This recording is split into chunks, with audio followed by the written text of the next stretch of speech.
Hello everyone, Mr. Graham here, art teacher from Kane.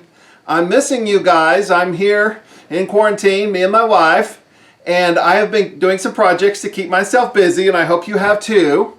This week I have been working on my shop and cleaning up. And so cleaning is something that we all have to do sometimes, and for me it's part of the creative process, because when I clean and organize things, I find projects that I've started and didn't finish. I have a lot of those. So sometimes it helps me organize my projects, and it helps me find things that I might want to go back and work on later, because a lot of times I'll start something and I know that in a year or later I'll come back to it and work on it some more. So I found a few of those things and I've been finishing them up.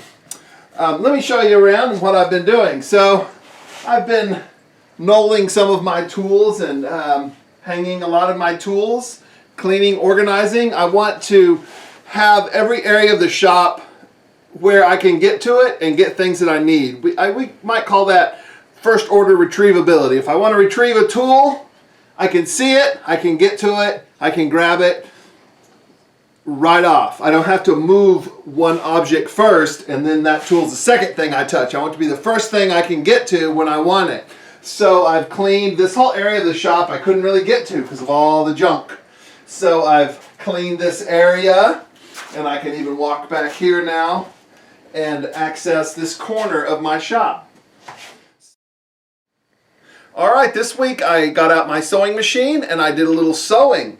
So I made my wife and I some masks, and this is easy to sew. If you are a sewer, you have a sewing machine, this is something that you could make, and there's plans online. I got these plans online, and it probably took less than 30 minutes to sew this up and have a mask. And I had some Superman material that I've been saving for a long time. My Superman mask.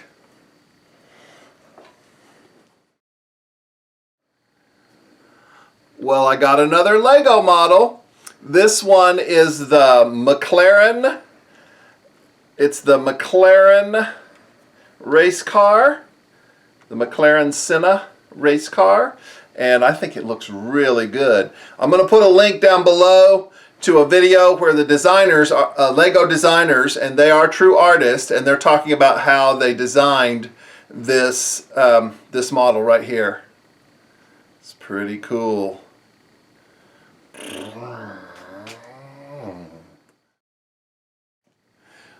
I wanted to show you guys a work of conceptual art that I've done. Now, if you looked at this and thought of it as an abstract work of art, you would think, well, that's not very good.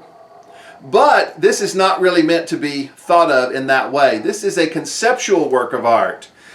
A conceptual work of art, I'll read you the definition right here. Art in which the idea presented by the artist is considered more important than the finished product, if there even is one. So this artwork here is, we think it's kind of cool because it was 20 years in the making. This board has been attached to my workbench, and it's just the board that I varnish on top of. So I lay a boomerang on there, paint it with paint varnish on top of there. So over those 20 years, layers and layers, hundreds and hundreds of layers have built up on here. So that would have to be explained to somebody who was looking at it, and the idea of it is what makes it interesting, not the actual work itself. So if you can think of something that you could do as a work of conceptual art, where the idea that you put into it is more important than the final product. It's kind of fun to try.